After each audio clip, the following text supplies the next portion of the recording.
దీని గురించి అందరూ దీని గురించి అందరికీ తెలుసు అనుకుంటున్నాను. అయినా కూడా ఒక చిన్న స్టోరీ లాగా చెప్పి స్టార్ట్ చేద్దాం అనుకుంటున్నాను.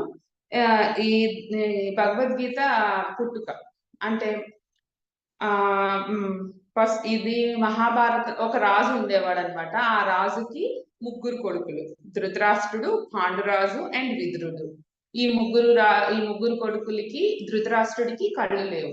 అందువల్ల రాజ్యాన్ని పాండురాజుకి ఇచ్చి ఇంకా రాజ్యాన్ని చూసుకోమని చెప్పి ఆ రాజు చెప్తాడనమాట.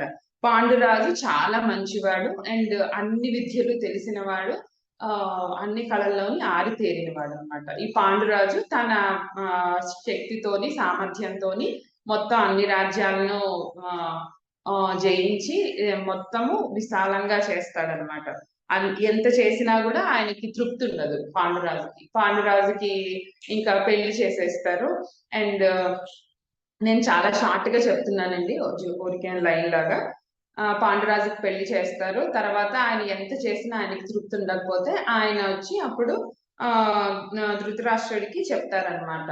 ధృతరాష్ట్రుడికి చెప్పి నేను ఇంకా అడవులకి వెళ్ళిపోతాను కొన్ని రోజులు, మీరు ఇంకా రాజ్యాన్ని చూసుకోండి అని చెప్పి ధృతరాష్ట్రుడికి విదురుడు వచ్చి ప్రధానమంత్రి అనమాట. విదురుడికి చెప్పేసి పాండురాజు అనే ఆయన వెళ్ళిపోతారనమాట.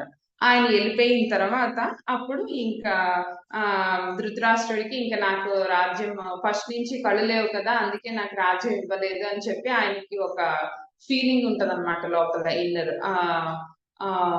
దానివల్ల ఇంకా రాజ్యం రాగానే చాలా హ్యాపీగా ఫీల్ అవుతాడు. ఇంకా నాదే అని అనుకుంటాడు అనమాట ఆయన.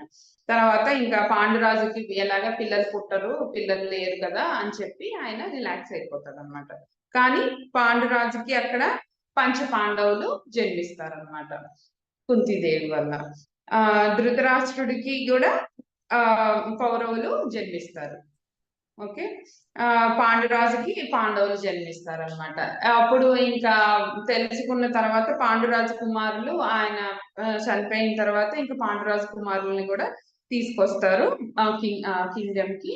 అండ్ కౌరవులకి పాండవులకి ఇంకా ధృతరాష్ట్రుడి కొడుకులందరినీ కౌరవులు అని పేరు పెడతారు. అండ్ పాండురాజు కుమారులందరినీ పాండవులు అని పేరు పెడతారు అనమాట. అండ్ ఇద్దరికి ఇంకా ఒకే ఇద్దరికి విద్యాభ్యాసాలు కానీ చెప్పడం కానీ ఇంకా అన్ని ఇంకా కింగ్డమ్ లోనే జరుగుతుంది. కానీ ఫస్ట్ నుంచి చిన్నప్పటి నుంచి ఇద్దరి మధ్య కరెక్ట్ గా ర్యాప్ ఉండదు అనమాట. వాళ్ళు వీళ్ళకి పడదు, వీళ్ళు వాళ్ళకి పడదు అనమాట. పాండవులు పాపం ఎంత కలుపుకుందామని చూసినా కూడా కౌరవులు మాత్రం కలవనిచ్చేవాళ్ళు కాదనమాట. ఫస్ట్ నుంచి వాళ్ళకి డివైడ్ అండ్ రూల్ అనేది, అంటే వాళ్ళు ఎక్కడ కలిస్తే ఎక్కడ రాజ్యాన్ని తీసేసుకుంటారో, మొత్తం రాజ్యాన్ని తీసేసుకుంటారో అని చెప్పి ఆ భయం అనమాట.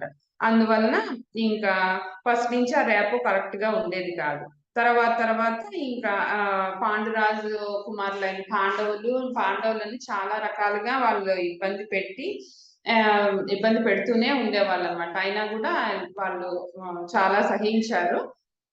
అయినా లాస్ట్ కి ఇంకా పాండురాజు కుమారులైన పాండవులకి ఇంకా ఫుల్ రాజ్యం మాకు ఇవ్వాల్సిన అవసరం లేదు, చాలా అవమానించారు అనమాట. ఇంకా కుంతీదేవిని గాని పాంచాలని గాని అందరినీ బాగా అవమానించారు. తర్వాత పాండురాజులు ఇంకా వాళ్ళని అరణ్యవాసం చేయించారు, అజ్ఞాతవాసం చేయించారు. ఇంకా ఇవన్నీ జరిగిన తర్వాత ఇంకా 5 ఊళ్ళైనా కనీసం ఇవ్వమని చెప్పి అడిగారు అనమాట. కనీసం 5 ఊళ్ళైనా ఇవ్వండి అని చెప్పి అడిగితే అది కూడా ఇంకా కుదరదు అని చెప్పి చెప్పారు కౌరవులు. ఇంకా ఇవన్నీ చూసి ఇంకా ఆ అవమానాన్ని భరించిన తర్వాత ఇంకా యుద్ధం అనేది చేయాలి అని డిసైడ్ చేసేసుకున్నారు. ఇది చాలా పెద్ద కదండి, మీరు వీలైతే స్టార్ మాలో మహాభారతం వస్తుంది, అది చూడండి, చాలా బాగా తీశారు. అది చూస్తే మీకు చాలా బాగా అర్థమవుతుంది అనమాట. ఓకే. అప్పుడు 5 ఊరులు కూడా వాళ్ళు ఇవ్వను అని అంటే యుద్ధానికి ఇంకా యుద్ధం చేద్దామని చెప్పి డిసైడ్ అయిపోయారు. వన్స్ యుద్ధం చేద్దామని డిసైడ్ అయిపోయిన తర్వాత మరి ఇంకా కృష్ణుడు ఇద్దరికి బంధువే కదా, కాబట్టి కృష్ణుడి దగ్గరికి వెళ్ళారు అనమాట. ఫస్ట్ అర్జునుడు వస్తాడనమాట. కృష్ణుడు పడుకొని ఉంటాడు. అర్జునుడు వెళ్ళి కృష్ణుడు కాళ్ళ దగ్గర కూర్చుంటాడనమాట. అక్కడ ఏది చైర్ అనేది లేదనమాట. ఉన్నది రెండే. కృష్ణుడి తల దగ్గర ఒకటి, కృష్ణుడి కాళ్ళ దగ్గర ఒకటి. ఆ 2 ప్లేసెసే ఉన్నాయన్నమాట. తర్వాత దుర్యోధనుడు వస్తాడు. నేను కాళ్ళ దగ్గర కూర్చోవడం ఏంటి అని చెప్పేసి ఆయన తల దగ్గర కూర్చుంటాడు. ఓకే. అప్పుడు కృష్ణుడు లేచిన వెంటనే ఆయన ఫస్ట్ మనము చూసేది కాళ్ళ వైపే కదండి. లేచిన వెంటనే ఫస్ట్ అటువైపే కనపడుతుంది కాబట్టి అర్జునుడిని చూస్తాడనమాట. అర్జునుడిని చూసి ఏమి ఇలా వచ్చారు అని చెప్పి అడిగితే, అప్పుడు ఇట్లా యుద్ధం చేయాలనుకుంటున్నాము, మాకు మీ సపోర్ట్ కావాలి, అందుకోసమే వచ్చాము అని చెప్పి చెప్తారనమాట. అంటే ఈ లోపలే దుర్యోధనుడు ఫస్ట్ అర్జునుడి కన్నా ముందరే దుర్యోధనుడు వస్తాడండి. దుర్యోధనుడు వచ్చి కాళ్ళ దగ్గర నేను కూర్చోవడం ఏంటి అని చెప్పి ఆయన తల దగ్గర కూర్చుంటాడు అనమాట. తర్వాత అర్జునుడు వస్తాడనమాట. అప్పుడు దుర్యోధనుడు అంటాడు, ఫస్ట్ నేను వచ్చాను, నువ్వు అర్జునుడిని అడగడం ఏంటి, ఫస్ట్ నేను వచ్చాను కాబట్టి నన్ను అడగాలి నువ్వు అని అంటే, లేదు ఎప్పుడు చిన్న వాళ్ళకి ఫస్ట్ ఇంపార్టెంట్ కదా, ఎప్పుడు మనం కూడా చూడండి వాడికి ఏమైనా కావాలంటే ఇచ్చేవే, వాడు చిన్నోడు కదా అంటాం. అట్లే శ్రీకృష్ణుడు కూడా చిన్నోడు కదా వాడిని అడగని అని చెప్పి అని అంటారనమాట. సరే మరి ఇంకా ఆయన చెప్పిన తర్వాత ఇంకేం అనలేక దుర్యోధనుడు అట్లా వింటూ ఉంటాడనమాట. ఓకే. అయితే కృష్ణుడు చెప్తాడు, నేనొక్కడిని ఒకవైపు, నా నా యుద్ధానికి యుద్ధ వీరులు మిగిలిన ఇప్పుడు అన్ని బలగాలన్నమాట. గజ బలము, మళ్ళా అంగబలము, అన్ని బలగాలు ఒకవైపు ఉంటది. నేనొక్కడిని ఒకవైపు ఉంటాను. మళ్ళా నేను అస్త్రం అనేది పట్టను. అంటే నేను ఏది పట్టుకోను. నేను కనీసం కత్తి పట్టను. నేను ఏమి చెయ్యను. నేను జస్ట్ నేనొక్కడినే ఒకవైపు. అండ్ నా బలం అంతా బలగం అంతా, బలం కాదు, బలగం అంతా ఒకవైపు ఉంటుంది. నేనొక్కడిని ఒకవైపు ఉంటాను అని చెప్పి ఆయన చెప్తాడనమాట. అప్పుడు అర్జునుడు నువ్వుంటే నాకు చాలు, ఇంకా ఏది అవసరం లేదు అని చెప్పి చెప్తారనమాట. ఈ లోపలనే సారీ ఆయన దుర్యోధనుడికి వచ్చి భయం అనమాట. అమ్మో, అంత అంత బలగము, అన్ని అక్షౌహిణుల సైన్యము ఉంది, ఆయన్ని ఏమో అర్జునుడు ఏం చేసుకుంటాడో ఏమో అని అనుకొని భయపడతా ఉంటాడనమాట. కరెక్ట్ గా కృష్ణుడిని ఎంచుకునేసరికి బయట మాత్రం నీకేముంది, మిగిలింది అదే కదా, నేనే తీసుకుంటానులే అని అన్నిటి అన్నా కూడా లోపల లోపల ఆయనకి సంతోషం అనమాట. అమ్మయ్య, నాకు ఇంత సైన్యం వచ్చింది, ఇంకా నాదే విజయము అన్నట్టు అనమాట. అంత హ్యాపీగా ఫీల్ అయ్యి సరే అని చెప్పి అక్కడి నుంచి వెళ్ళిపోతాడు అనమాట. తర్వాత మనకి ఇంకా యుద్ధం స్టార్ట్ అయినప్పుడు ఇంకా ఆయన అప్పుడు రథసారథిగా వస్తాడనమాట. కృష్ణుడు అర్జునుడికి రథసారథిగా వస్తాడు. రథసారథిగా వచ్చినప్పుడు కృష్ణుడు అర్జునుడికి ఉపదేశించిన ఆ ఉపదేశించిన ఆ శ్లోకాలు, ఆ తత్వము అంతా కూడా భగవద్గీత అనమాట. ఇది భగవద్గీత స్టార్టింగ్ అనమాట. ఈ భగవద్గీతని కూడా ఎక్కడ చెప్పారు అంటే యుద్ధం మధ్యలోని చెప్పారనమాట. ఎప్పుడైనా దేనికైనా సమయం కావాలి అని అంటారు కదా, అలా అలా అనమాట. అర్జునుడు కృష్ణుడు చిన్నప్పటి నుంచి కలిసి ఉండేవాళ్లే, కానీ ఎప్పుడు కూడా ఆయన దీని గురించి ప్రస్తావన కూడా తీసుకురాలేదు. కానీ ఎప్పుడు చెప్పాలి అనేది కూడా చాలా ముఖ్యం అనమాట. ఆ సమయం అనేది రావాలి. ఆ టైం వచ్చినప్పుడే మనకి దాని గురించి అర్థమవుతుంది. ఇంతకు ముందర చెప్పినా కూడా మనకు అర్థం అవ్వదు అనమాట భగవద్గీత. అంటే తెలుసుకోవాలనే ఆత్రం లోపల ఉన్నప్పుడే మనకి దాని గురించి అర్థమవుతుంది అనమాట. కాబట్టి ప్రతి దానికి సమయం వచ్చినప్పుడే అన్నట్టు మనకి దీని వల్ల కూడా తెలుస్తుంది అనమాట. అండ్ భగవద్గీత ఇప్పుడు బాగా ఉన్నవాళ్ళు అనుకోండి, భగవద్గీతను విని ఏదో జస్ట్ అట్లా దాన్ని ఆచరణలోకి తీసుకోవాలి అని కూడా అనిపించదు అనమాట. అదే భగవద్గీత మామూలుగా భగవద్గీతని వినడానికి భారతదేశం అనేది చాలా ప్రాచుర్యం పొందింది అంట.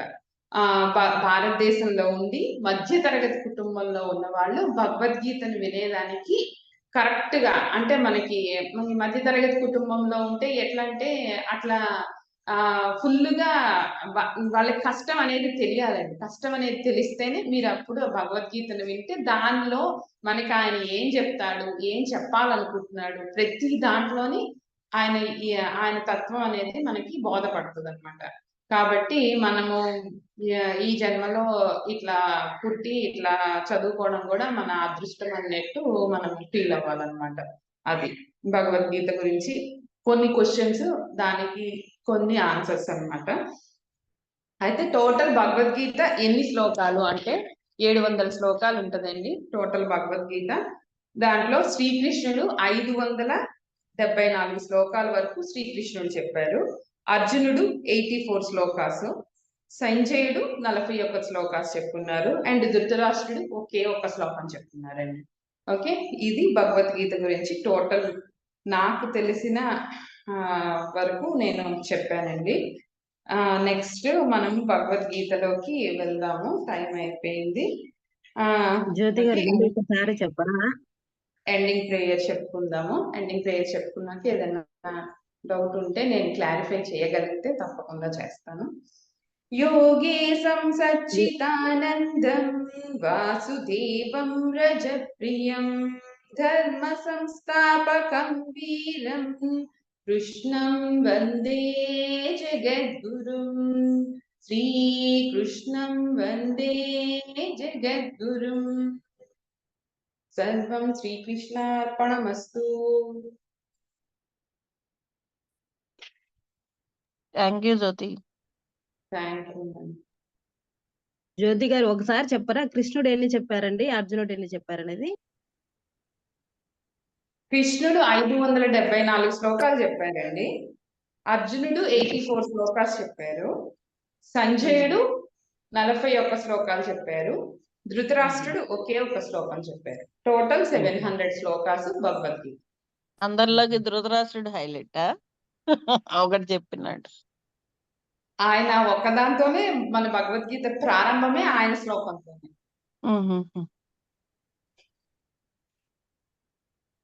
Thank you very much sir. Thank you so much అమ్మా, వండర్ఫుల్ జ్యోతి, చాలా బాగా చెప్పినారు అమ్మా. Thank you Jyoti. Thank you Jyoti గారు. థ్యాంక్ యూ జ్యోతి గారు. చెప్పండి, నేను వెళ్ళిపోతాను. స్టార్టింగ్ ఆఫ్ ది డే అందరం చెప్పండి. రాసుకొని ఒక టీచర్ లాగా చక్కగా ఇది రాసుకోకుండా అయితే అన్ని తెలిసినట్టే ఉంటది, ఏది తెలియనట్టే ఉంటది, బ్లాంక్ గా ఉంటది మేడం. ఇది కూడా రాసుకొని కూడా నేను చాలా పాయింట్స్ మిస్ చేశాను. నేను అనుకున్న దానికి ఏదో 50% రీచ్ అయ్యానేమో అని అనిపిస్తుంది, చూడాలి. చెప్పండి సరే మేడం, మీరు పూర్తి చేయాలి. అంటే చెప్పగా ఇంకా ఇంప్రూవ్ అవుతారు. చాలా మ్యాటర్ అంటే చాలా టైం స్పెండ్ చేశారు మీరు, ఇంట్రెస్ట్ గా దానికి పెట్టాల్సినంత ఎఫర్ట్ పెట్టారు. Thank you. Thank you. ఈ రోజు ఆదివారం క్లాసు కళకళలాడిపోయింది సార్. 15 మెంబర్స్ వచ్చారు. కొత్తగా ఉంది, టఫ్ ఎక్కువగా ఉంది, బాగుంది. సమోసాల కనుక కర్రీ అన్ని రకాలు పెట్టినట్టుండి చూసారా. మాకు బ్రెయిన్ పొద్దున్నే గిరగిరా ఎంత నాలెడ్జీ అని తిరిగిపోతా ఉంది సార్ మాకైతే. భలే చెప్తారమ్మా. ఇంకో 10 రోజులు అయిన తర్వాత ఈ పుస్తకం అయిపోద్ది కదా, వింగ్స్ ఆఫ్ ఫైర్ అయిపోయాక ఈ రోజు భగవద్గీత.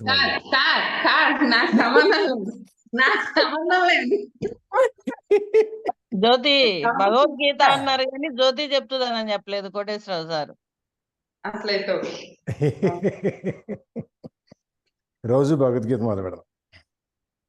నాకు సంబంధం లేదు. జ్యోతి మొదట్లోనే ఆయన మీద వదిలేసాం. ఆయన ఏం చెప్పిస్తున్నాడు, ఆయన ఎందుకు చెప్పిస్తున్నాడు, ఎలా అని చెప్పి నేను చెప్తా, ఆయనతో నాదేం సంబంధం లేదు అని చెప్పేసి వదిలేసాం. సో ఆయన వారం అంతా చెప్పించాలి అనుకుంటే నువ్వెవరు ఆపటానికి?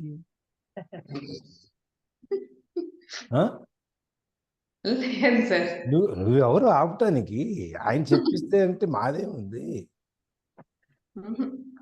నీతో చెప్పించాలనుందా, వేణిగారితో చెప్పించాలనుందా, ఇంకెవరితో చెప్పించాలనుందా అనేది మనకు తెలియదు కదా. ఇవాళ అనుకోకుండా మొన్న ప్రభావతి గారి ప్రోత్సాహం, ఆవిడ ముందుకు తోయటంతో ఇది బయటకు వచ్చింది. వచ్చాము, సరే మీతో మొదలుపెట్టాం, కాదు కూడదులో నుంచి అవునులోకి వచ్చాము. అక్కడి నుంచి దీన్ని ముందుకు ఎలా తీసుకెళ్తారు అనేది మన చేతిలో లేదు కదా.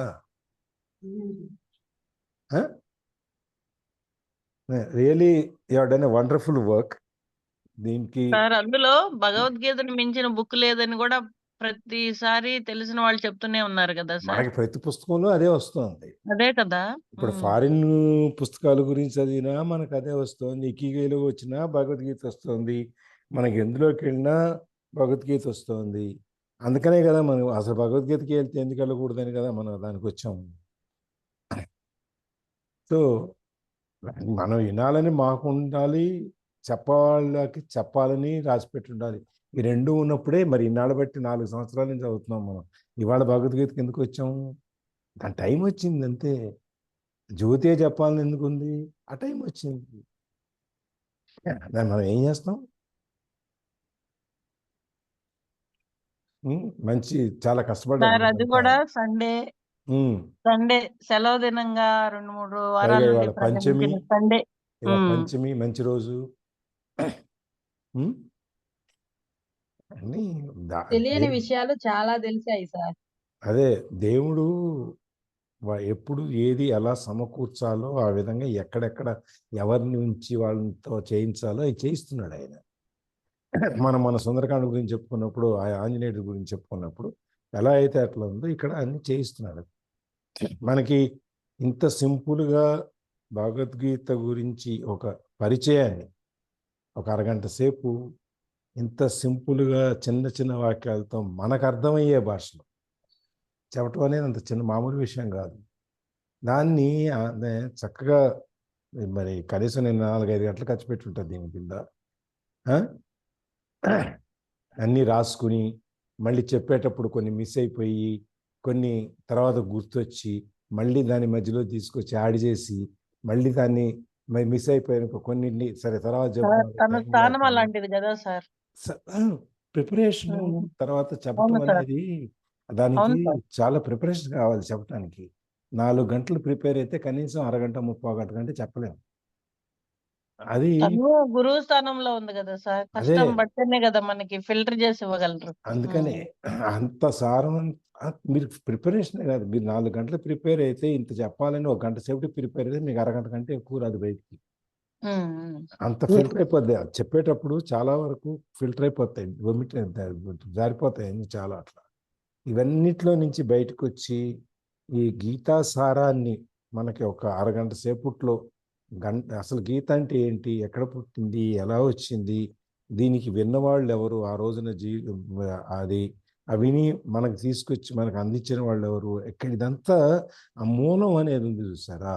ఆ మూలాన్ని మనకి ఇంత సింపుల్గా ఇంత విపులంగా చెప్పటం అనేది I think really Jyoti you are great. నిజంగా నీకు you are blessed with.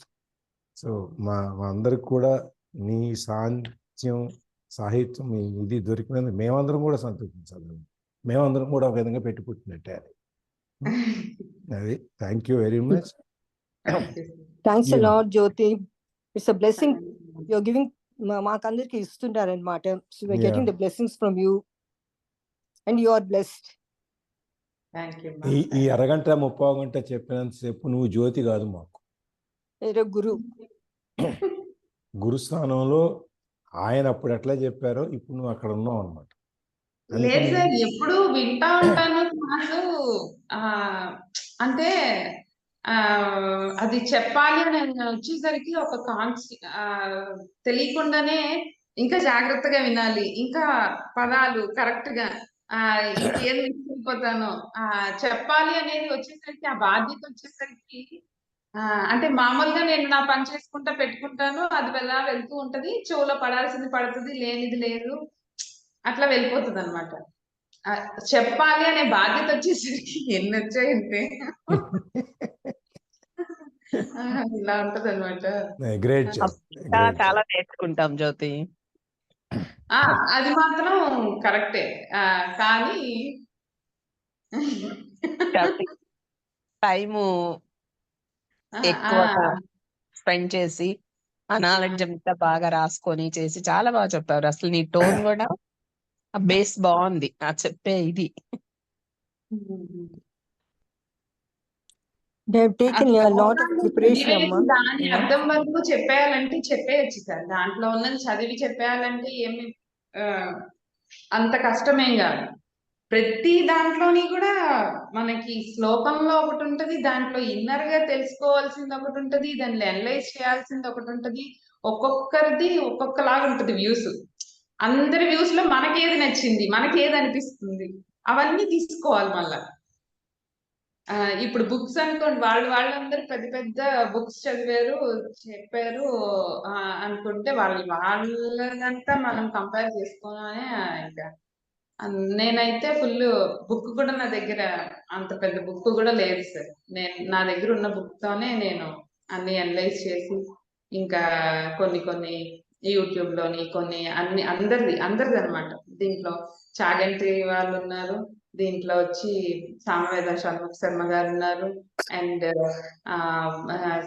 Hare Krishna పరమానంద దాస్ ఆయన ఒకరు ఉన్నారు, ఇంకా ఇంకొకరు ఎవరో ఉన్నారు, మొత్తం నలుగురు అనమాట. అందరిది మిక్స్ అండ్ మ్యాచ్ చేసి నాకు నచ్చింది ఏంటి, నేను ఏది ఫీల్ అయ్యానో అది చెప్పారు అనమాట. నాకు చాలా క్వశ్చన్స్ ఉండేవి ఫస్ట్ స్టార్టింగ్ లోనే. ఆ క్వశ్చన్స్ అన్నిటికీ ఫస్ట్ ఆన్సర్ చేయాలి నేను అని చెప్పి ఫస్ట్ నా క్వశ్చన్స్ అన్నిటికీ నేనే క్వశ్చన్ వేసుకొని నేనే ఆన్సర్ కూడా చెప్పేసుకున్నాను. ఆ క్వశ్చన్స్ అన్నిటికీ ఆన్సర్ దొరకడమే కొంచెం కష్టమైంది. కొన్ని అట్లా. ఇంకో గొప్ప విషయం ఏంటంటే తను చక్కగా గీత చెప్పాలనేటప్పటికి స్నానం జపం అన్ని పూర్తి చేసుకొని వచ్చి కూర్చుని దాని పవిత్రతని కాబట్టి నాకు కూడా అనిపించింది, అయ్యో నేను కూడా స్నానం చేసి వచ్చి కూర్చుంటే బాగుండేది అనిపించింది. సరే అట్లీస్ట్ నెక్స్ట్ వీక్ నుంచి అన్న ట్రై చేద్దాం అని చెప్పి అనుకున్నాను. సో దానికి ఉన్న పవిత్రత అనేది మనం ఎంత పవిత్రతను ఆపాదిస్తున్నాం అనేది అన్నమాట. దానికి మన మానసికంగా అంటే చాలా మంది అనొచ్చు స్నానం చేయకుండా కూడా మనస్సుతో పవిత్రంగా ఉండి మనసుతో చేయొచ్చు, కాదనట్లేదు. కానీ మనకు ఒక సైకలాజికల్ ఫీలింగ్ అనమాట. ఓకే శుచిగా శుభ్రంగా మనం నేర్చుకున్నాం. ప్రిపరేషన్ అనేది కూడా చాలా బాగుంటది. మనం భగవద్గీత వెళ్ళిపోతున్నాము, తొందరగా స్నానం చేసి కూర్చున్నాము. మీరు గమనించి గుర్తించి చెప్పినందుకు మీకు కూడా థ్యాంక్ యూ సార్. అది చాలా థ్యాంక్ యూ. ఇది అది అంటే మనం ఇప్పుడు దేవుడికి దండం పెట్టుకోవడానికి స్నానం చేసి దీపం వెలిగించి ఇవన్నీ ఎందుకు చేస్తున్నాం అంటే అదొక క్రియ, దాన్ని ఒక ప్రాసెస్ అది. అట్లాగే ఇది కూడా అన్నమాట. నెక్స్ట్ వీక్ నుంచి అట్లీస్ట్ మనం కూడా శుద్ధిగా అవుతాం. పాజిటివ్ వైబ్స్ సార్, అది పాజిటివ్ వైబ్స్. అండ్ మనం స్నానం చేసి ఎప్పుడైతే వచ్చామో అబ్జర్వ్ చేసుకునే కెపాసిటీ అనేది మన బాడీకి ఎక్కువ ఉంటది అనమాట. కాబట్టి అట్లా చెప్తారు. అందుకోసమే మనకి అప్పుడు మా అమ్మమ్మ వాళ్ళైతే మామూలుగా ఈ బట్టలతో కూడా పూజ చేసేవాళ్ళు కాదు, దానికి విడిగా తడి బట్ట ఉండేది అనమాట.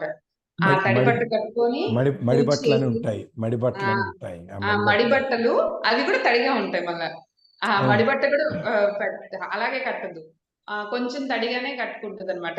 అప్పటికప్పుడు వాష్ చేసేసి. ఎందుకమ్మమ్మ అంటే నీకు తెలియదు ఉండవే, అలాగే చేయాలి పూజ అంటే అని దానికి ఇప్పుడు తెలిసింది అనమాట. ఆక్సిజన్ అబ్జర్వ్ చేసుకునే కెపాసిటీ తడి బట్టలకి ఎక్కువ ఉంటదంట. అప్పుడు మనకి బాడీ ఎక్కువగా అబ్జర్వ్ చేసుకుంటదంట కాస్మిక్ ఎనర్జీని ఆ టైంలో, ఆ తడి ఉంటేనే. అందుకోసం అన్నమాట. ఇప్పుడు నాకు అర్థం. ఈ రోజు క్లాస్ ఇందుకే చెప్పగలిగింది సార్. అవును, ఇంతకు ముందు వాళ్ళు చెప్పింది చేసింది ఈ పుణ్యకర్మల మూలంగా తను ఈ రోజు అర్హురాలు అయిందని ఇప్పుడు అర్థమవుతుంది. చూసారు కదా మడి బట్టల సంగతి కూడా ఎలా చెబుతుందో. అవును మరి. అవును సార్. అందరి మహిళల్లో అందరిలో ఉండే మడి బట్టలు వేరుగా ఉండే. ఇప్పుడు ఎక్కడ సార్, ఇప్పుడు లేదు, అయిపోయింది, పెద్దలతో ఆ తరం అయిపోయింది. అమ్మమ్మతో అయిపోయింది, అమ్మ దగ్గర కూడా లేదు. మా అమ్మతో అయిపోయింది, మాకు అమ్మమ్మనే ఆ తరం అయిపోయింది. ఇప్పుడు మనం తడి బట్టలు ఉంటే తడి బట్టలతో ఉంటే తొందరగా బట్టలు మార్చుకొని జలుబు చేస్తుంది, అది చేస్తుంది, ఇది చేస్తా అని చెప్తాం కదా. ఎందుకంటే అబ్జార్ప్షన్ గురించి అది తరాలు మారేటప్పటికి ఆ విషయాన్ని కిందకి తీసుకురాల, మనకి తర్వాత తరాలకి చెప్పకపోవటం వల్ల మనకు తెలియకుండా అయిపోయింది కొన్ని. అవును కొన్ని సార్. మూఢ విశ్వాసాల కింద అంధనమ్మకాల కింద ఏవో రకరకాలుగా అయిపోయింది అనుకోండి. సరే మొత్తానికి అట్లీస్ట్ ఇప్పుడైనా మనం దాంట్లోంచి బయటకు వచ్చి కొంత జ్ఞానజ్యోతి అనేదాన్ని మనకి ఈ జ్యోతి వాడు వెలిగించింది అనమాట. ఇది హైలైట్ సార్, ఆ? ఇది హైలైట్. అవును థ్యాంక్ సార్, యూ ఇది సార్. బాగా హైలైట్. సరే, అవును, నాకు కూడా కొంచెం చెప్పటం వచ్చు అనమాట అయితే. కొంచెం కాదులే సార్, మీరు బాగానే అన్ని చెబుతున్నారు. ఆల్రౌండర్ సార్ మీరు. ఇగో నేను ఇప్పుడు బుక్ తెచ్చి పెట్టుకున్నా. అయిపోయాక భగవద్గీత కూడా సారు స్టార్ట్ చేస్తారు. అవును అమ్మా అవును. అది చూడండి. నేను శ్లోకం చెప్తాను సార్, మీనింగ్ చెప్తారు. నేను శ్లోకం Yes, చదివి yes. చెప్తాను. అది కాదు, ప్రభావతి చెప్పింది అది ముందు. సార్ మీరు భగవద్గీత చెప్పండి అంటే నేను కాదని చెప్పి జ్యోతి మీదకి సార్ అండి.